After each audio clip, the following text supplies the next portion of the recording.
Strapped? Overworked? As Kate Middleton takes on a larger role in the royal family, outsiders are wondering exactly how heavy is the head that wears her beloved lover's knot tiara. No need to call in the cavalry, Kate Middleton doesn't feel trapped.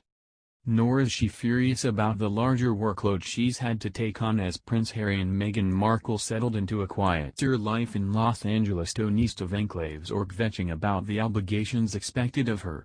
And while the Duchess of Cambridge may very well be exhausted, she is a mother of 3, so it'd be quite remarkable if she felt particularly well rested. Much like all parents during this current coronavirus pandemic, she and husband Prince William are muddling through it, juggling work and newfound homeschooling obligations with seemingly endless rounds of fort building and cookie baking. "I'm sure you're experiencing the same yourselves with your families and things," she allowed to the hosts during a May appearance on ITV's This Morning. "It's unprecedented times, really, but we're fine, thank you for asking." Which is good, because never has it felt more crucial for Kate to maintain the royal family's trademark stiff upper lip.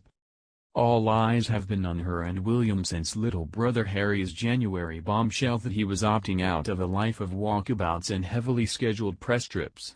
And with half of their generation's full-time royals giving notice, it only seems logical that would shake out to an increased workload for England's presumed future king and queen. But despite Tatler's detailed anecdotes, a piece the palace made the rare move of denouncing, sources close to the St. Andrews educated Duchess insist her beloved lover's knot tiara isn't weighing all that heavy on her head. More than happy to log extra appearances gripping and grinning in her hosiery and LK Bennett pumps, it's the suggestion that she resents her duty and hard work which has upset her, an insider told Vanity Fair of the Tatler piece. She takes her role very seriously and has been working harder than ever. The idea she feels trapped and exhausted simply isn't the case. Particularly when the 38-year-old has just found her stride. Having worked on the particulars for a while now, 2020 was to be the year Kate went public in a big way, the mother to Prince George, 6, Princess Charlotte, 5, and Prince Louis, 2, agreeing to whatever bookings would help spread the word about her groundbreaking 5 Big Questions on the Under 5 survey, meant to help further direct her efforts in providing assistance to young children, their parents and caregivers. Should that mean sitting down for her very first podcast with Happy Mom, Happy Babies host Giovanna Fletcher, she's ready with relatable anecdotes about the mom guilt struggle. "Yes, absolutely, and anyone who doesn't as a mother is actually lying," she said when asked if she's experienced that familiar pang. "Yep, all the time. You know, even this morning, coming to the nursery visit here, George and Charlotte were like, 'Mommy, how could you possibly not be dropping us off at school this morning?'" A January visit to a Welsh daycare center, meanwhile, saw the Duchess getting candid about how tough it was for her after George's arrival as a new mom, separated from friends and family on an island off the country's northwest shore. "I had a tiny, tiny baby in the middle of Anglesey," she recalled while visiting the Cardiff spot. "It was so isolated, so cut off. I didn't have any family around. William was still working with search and rescue doing night shifts. If only I'd had a center like this." Prior to this year, the Duchess has done scant few interviews, so to suddenly see her switch course and speak rather openly about her feelings is shocking to be sure. But it's all part of her mission to help other parents, a role she's deftly carved out for herself in the near decade she's spent as part of the monarchy. "As a parent, I know how much we cherish the future health and happiness of our children," she said at the daycare center. "I want to hear the key issues affecting families and communities so I can focus my work on where it is needed most. My ambition is to provide lasting change for generations to come." So if that requires her to trot out tales from homeschooling on television as Londoners watch from their breakfast table, so be it.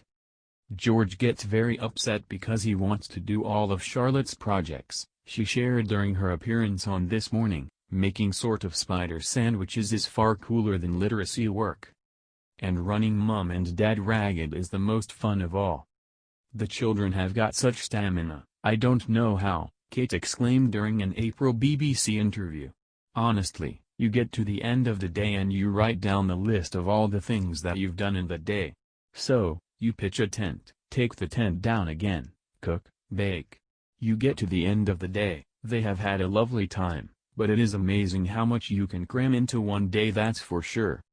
All the more impressive when you consider that between batches of cookies and make-believe campouts, the patron of some 20 organizations has found the time to tend to her pet causes of mental health awareness and child development. Even a pandemic that moved their headquarters 112 miles north to their 10-bedroom Norfolk spread and their whole operation online didn't do much to slow her down. She and Willam have gamely video-conferenced into schools and hospitals to offer a cheery hello and a few words of encouragement to doctors, midwives and new parents.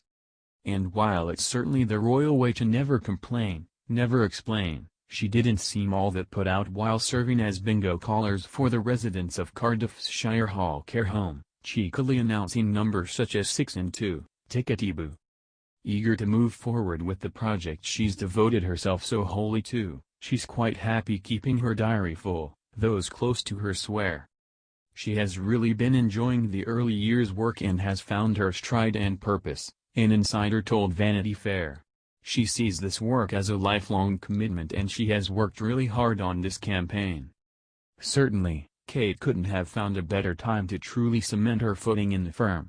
When Harry and Meghan decamped for North America, they took with them some of the excitement and new life the American-raised former actress had breathed into the state monarchy.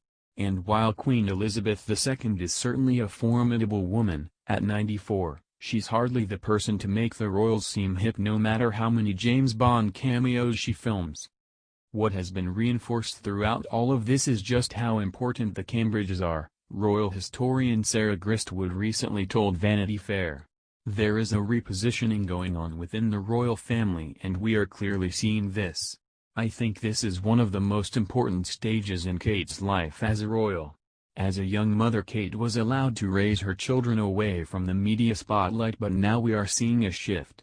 She's working harder, being more visible, and we are also seeing more of the Cambridge children. Kate has been given a platform to take on a more prominent role.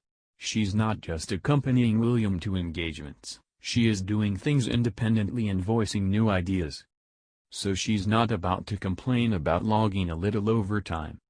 Harry and Meghan leaving the firm has left a void, and I think the royal family were at risk of looking out of touch and dowdy without them, Gristwood continued. With Charles and Camilla over 70, and Anne about to get there, and the Queen scaling back, there is a serious vacuum when it comes to star appeal at the heart of the royal family. This is Kate's moment to shine.